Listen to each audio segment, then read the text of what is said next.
नमस्कार सर्वांना, स्वागत आहे आपल्या चॅनल अन्नपूर्णा मराठीचं। आपण बनवणार आहोत साऊथ इंडियन स्पेशल डोसा। त्यासाठी आता आपण इथे या वाटीने मेजरमेंट घेतलेला आहे। ही पावशेराची वाटी आहे। याच वाटीने तांदूळ 3 वाट्या, उडीद डाळ 1 वाटी, हरभरा डाळ अर्धी वाटी आणि अर्ध्या वाटी पोहे असं माप आपण घेतलेलं आहे। भिजत घालताना पहिले आपण तांदूळ, उडीद डाळ, हरभरा डाळ हेच घालणार आहोत। पोहे आपण घेतलेले आहेत, तर हे पोहे आपण जे डाळ तांदूळ आहे ते ग्राइंड करायच्या आधी 10 मिनिटं भिजत घालणार आहोत आणि तेव्हा त्यासोबत ग्राइंड करणार आहोत। आता तांदूळ, उडीद डाळ, हरभरा डाळ आपण स्वच्छ 3-4 पाण्याने धुवून घेतलेली आहे आणि पाण्यामध्ये आपण 7 ते 8 तास याला भिजत ठेवायचं आहे आणि मग आपण ग्राइंड करून घेणार आहोत।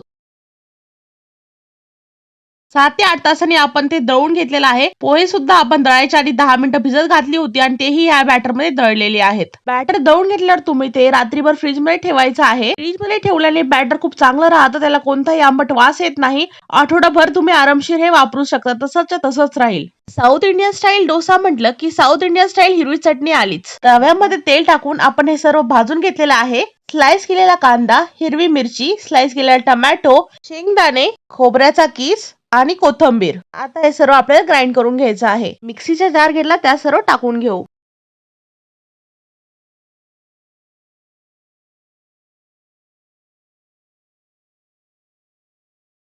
टाकूयात हळद, चवीनुसार मीठ, ग्राइंड करून घेऊ।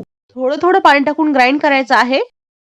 ग्राइंड करून झालेलं आहे। आता हिरवी चटणीच्या फोडणीसाठी गॅसवर एक पातेलं ठेवलं, त्यात तेल टाकलं। तेल गरम झाल्यावर त्यात मोहरी टाकली। मोहरी तडतडली का त्याचा छान सुगंध सुटतो। धुवून घेतलेला कढीपत्ता, जिरं, फोडणी फ्राय झाल्यावर त्यात टाकली वाटलेली चटणी। चांगलं मिक्स करून घेऊ। 2-4 मिनिटं लो फ्लेम वर ठेवू आणि काढून घेऊ। आपली चटणी रेडी आहे। हिरवी चटणी रेडी आहे। आता आपण डोसा करायला घेऊ। आज दुसऱ्या दिवशी सकाळी आपण फ्रीज मधून डोशाचं बॅटर बाहेर काढलेलं आहे। डोसा करण्यासाठी फ्रीज मधून आपण 2 तास आधी हे बॅटर काढून ठेवलं होतं। लागेल तेवढं बॅटर आपण बोल मध्ये काढून घेतले। थोडं थोडं पाणी टाकून आपण त्याला थोडंसं पातळ करू। पातळ आणि क्रिस्पी डोसे बनतील असं आपण पाणी घालतोय।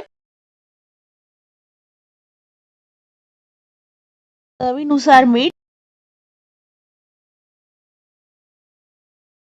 आता डोसा करण्यासाठी आपण गॅसवर तवा ठेवलेला आहे। गॅसची फ्लेम आपण हाय केलेली आहे। खूप जणांचा पहिला डोसा तव्याला चिटकतो, पण जर तुम्ही तवा चांगला गरम होऊ दिलात तर गॅरंटी आहे तुमचा डोसा तव्याला चिटकणार नाही। तवा गरम झालेला आहे। तवा गरम झाला की नाही हे पाहण्यासाठी तुम्ही त्याच्यावर पाणी शिंपडू शकतात।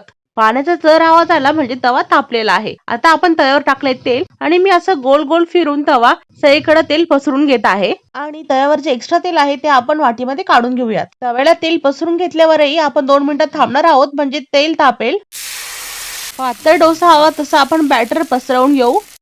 वरून थोडंसं तेल टाकलंय। डोसा आपण पलटवून घेतलाय। कोणाला क्रिस्पी, कोणाला सॉफ्ट असे डोसे आवडतात तसे बनवून घ्यायचे। पहिला डोसा आपण काढून घेतलेला आहे। परत तव्यावर तेल टाकलं, तेल सगळीकडे तव्यावर फिरून घेतलं, एक्स्ट्रा तेल वाटीमध्ये काढून घेतलं। तव्यावर डोशाचं बॅटर टाकून पसरवून घेतलं, त्यावर तेल टाकलं। मस्त असं जाळीदार डोसा तयार होत आहे। डोसा पलटवून घेतला, दुसरा डोसाही तयार आहे। असेच सगळे डोसे तयार करून घेऊ।